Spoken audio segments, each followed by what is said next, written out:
Being an avid fan of Gorillaz, I wanted to do this video where I would rank the Gorillaz albums on how important they would be to me. Now, of course, a lot of my personal bias and emotional connections to these albums will be pieces of this, so do take that with a grain of salt. I'm not trying to say that one album is necessarily better than the other. This is just my opinion on what they mean to me and which ones have a more emotional impact when I listen to them. It feels to me that Gorillaz has been around, they have been around since 2001, but I feel like normally most bands would have had more albums by now.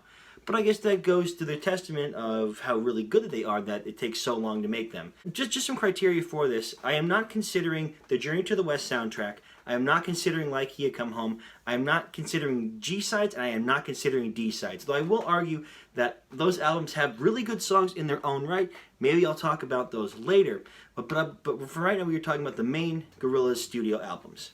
So I guess we're going to have to start at the bottom tier. The Fall was kind of a disappointment, wasn't it?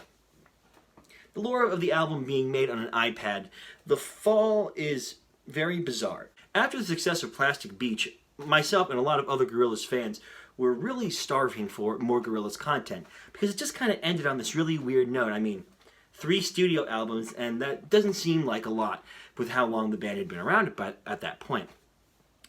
And then out of nowhere, we get this little album called The Fall. I was so excited when I saw that there was a new album coming out, so I threw it on my iPod and I played it, and it just was a big disappointment. The gimmick of an album being made on an iPad is just that. It is a gimmick, an interesting concept. But because it was made with an iPad, there's not a lot of love that I feel is in with the other albums. Not many of the songs have vocals. Not many of the songs are really that good. They're just kind of repetitive kind of bloopy noises, which in its defense does kind of go with the theme of 2D, being the lead singer being a bit of aloof and like to mess around with bits of electronics. But would I go back and listen to The Fall over and over again like I have the other albums? Absolutely not.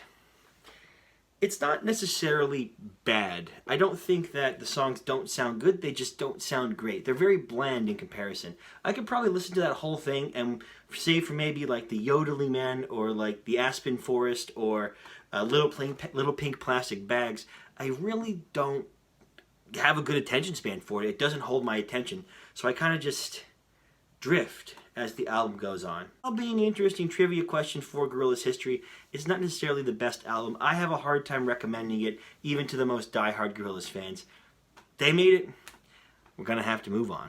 The next album in my ranking would have to be the first one. I know. I tried listening to it again, and there are some ones that I still really do enjoy. I love Clint Eastwood, Rock the House, 19-2000. I love those songs, and you had to give credit where credit is due, because this started the whole thing. You know, taking a cartoon band and making them famous with all different music videos and things was not an easy feat, and this album does a great job at that.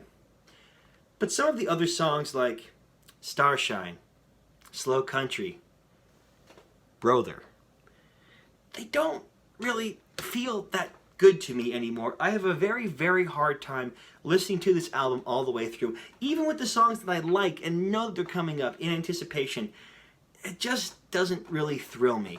It's still better than The Fall. I mean, at least it has good songs, like actual good songs that people still want to listen to this day. And I don't know, it just doesn't sound that good to me. And I don't think I ever really thought that the first album ever really sounded that good, except for those Save songs, which I do think were helped greatly by the music videos. Again, not bad. I'm sure there are a lot of people that would try to argue that this is their favorite. It's just not the best one to me. The next spot was a bit of a challenge. You know, we're starting to get into emotional territory where how I feel about these albums starts to go in with each other. But I think the next one that I would have to go with, after I would rank the self-titled album, I would say Humans. Now, I actually really do enjoy the album Humans. I can listen through most of the songs all the way through. I love the theme of the album being a party at the end of the world. And I do love that haunting melody of Hallelujah Money before it would go into the bonus tracks on the deluxe edition. But I do think that for it being very good and very entertaining, it's a bit long. It's a bit long of an album to try to sit through. No, I have no problem with more Gorillaz content. I am a slut for Gorillaz, so you give me that shit, and I will buy it every fucking time, no matter how bad it is. But doing that with its length and its new, it's a very different sounding album than Plastic Beach and Demon Days and the self-titled album were that came before it. One thing to mention too about Humans is that the music videos are not that good. I think the best one is Saturn Bars. That is a really, really good song with a really good music video. But some of the other videos with like the 3D animation, I didn't enjoy that very much. It just looks off. I feel like Gorillaz work better with the traditional 2D style, which I'm very happy that they went back to that earlier. But I would still go ahead and recommend to give Humans an album, even if it's not the absolute best. I don't think it's the absolute worst either. There's a lot of really, really good songs on that album too to enjoy. So even though it is a bit lengthy, I would say maybe just listen to the best ones from it and try to experiment later on. It's hard to, I would not really recommend starting with this one.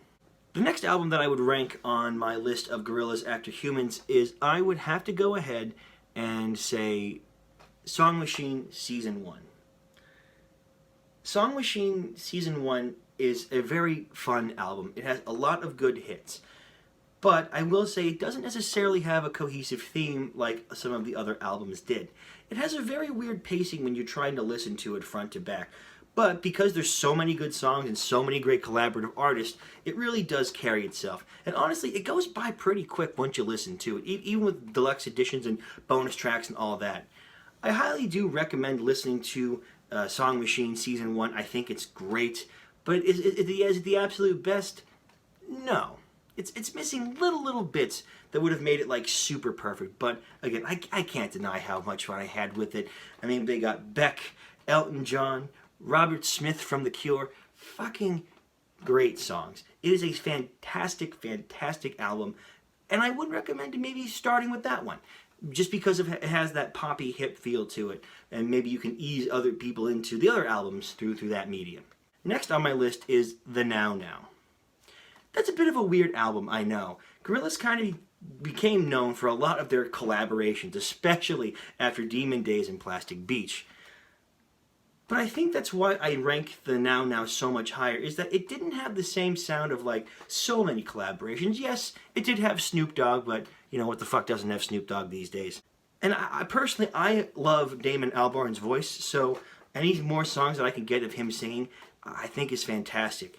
It had a very calm, chill, sweet, kind of maybe like a summertime groove to it, like a song you would put on your car as you're going on a journey with your friends.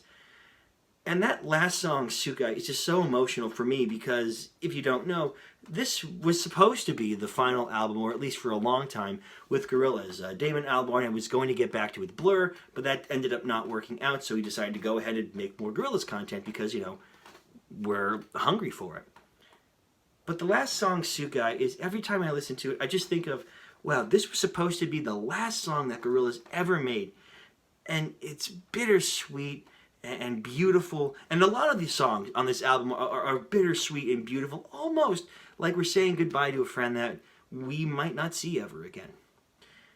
And for that, that's why I would rank it third. It might be hard to recommend that one being a starting point if someone is getting into Gorillaz. But there's just a lot of fun songs with it, and it has a lot of emotional value to me with that time period. Just a lot of change and stuff going on in my life that helped me get through, and of course I'm always going to be appreciative of that. The number 2 slot will go to Plastic Beach. Plastic Beach blew my fucking mind when I listened to that for the first time. I will admit, when I first listened to it, there were a lot of songs that I didn't really care for. I didn't really care for the intro. Yes, I know that was stupid of me. I didn't really care for, White Flag. I thought that song was dumb. I would skip through the ones that I didn't like. But as time went on and as I matured, well, maybe a little bit, I started to really enjoy the songs that were coming from Plastic Beach all the way through. And even now I could find myself listening to it from front to back, and yes, including those bonus tracks too. So the orchestral pieces are certainly here to stay. Plastic Beach was a fantastic album. And of course, the theme of environmental protection was very, very good. I mean, shit. Stylo had Bruce Willis, one of my favorite actors, is in a Gorillaz music video. What? I will say that a lot of the music videos for Plastic Beach are also really good. I don't care for the ones in 3D because they look a little bit weird, but, you know, Up on Melancholy Hill, absolutely gorgeous. One regret that I do have about the time of Plastic Beach is when I was a sophomore in high school. I had a chance to go to I had the chance to go see Gorillaz in New York City for the Plastic Beach tour, but like a dumbass, I didn't go.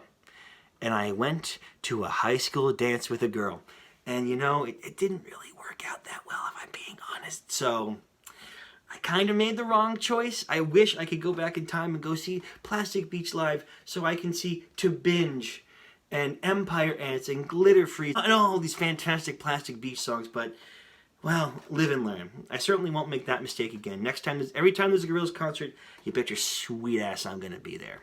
And of course, this brings us to the #1 slot, my personal favorite Gorillaz album of all time, Demon Days. Demon Days is like a phenomenon of an album. I had never heard of anything like it before, and I don't quite think I've ever heard anything like it since. I always remember my fascination with the Feel Good Inc. music video. I thought it was creepy and sad and depressing, but like funky at the same time. It's weird. And these amalgamations of different artists. I mean, shit, they got Dennis Hopper to read Fire Coming Out of the Monkey's Head. They got MF Doom, rest in peace, to do November Has Come. And I'm not a big rap guy, but that song was so good. It, like the dark, demonic imagery and just depicting this gross, broken world where people are trying just to get by. I don't know. It's just like this perfect, dark, messed up album for my young brain. I love every single song of Demon Days. I can listen to it front to back. I get so happy when I go to a concert and they'll play, when they play, of course, Feel Good Inc., or they play El Mañana, or if they do, or when they played Fire Come Out of the Monkey's Head for the Song Machine live tour, or when they played Dirty Harry, Dare. I mean, it's just such a good collection of songs. I mean, one of my other favorites, too, is when they play Every Planet We Reach Is Dead, because in the album, it's like this melancholy piano kind of feel, but at the concert, it's like this hard guitar. It's so good. That album is so good. And you know, that I discovered Gorillaz right at the perfect time in my life when I needed it most. And that has just been like my comfort, you know. I will throw that on and it just takes me back, and I feel warm in my own weird, creepy kind of Demon Days way. And I really love, too, how, for the most part, every concert always ends with Don't Get Lost in Heaven and Demon Days. What's most significant about the song is that even though some of the songs are kind of dark and spooky, it has this ending of, you know, we go towards the sun at the end. And it's just beautiful. And I didn't appreciate that when I was younger. Full disclosure, I hated the song Demon Days when I was younger before I got it. And then one day it just clicked in my brain. I'm like, wow, that song's actually really good. Demon Days has meant so very, very much to me. I can't say it enough. It had such an influence on myself growing up, and you know, my love of music and introducing me to all different kinds, that it's incredible. I don't think there could be an album, personally, no matter how good it is, no matter what time period I take it from, that could top Demon Days for just what it did for me as a person. And I know that it means a lot to a lot of other people too. So hey, thank you so much for sitting through this very odd, bizarre ranking of Gorillaz albums. I hope you enjoyed me talking about it, giving my 2 cents on a lot of things that mean a lot to me. And I hope you enjoy Song Machine Season 1. And hey, if you're interested in any of these other albums, why not go pick it up? If you like Song Machine, there's plenty of other really good ones out there too. I hope everyone stays safe during 2021. I know that we're not starting out so great.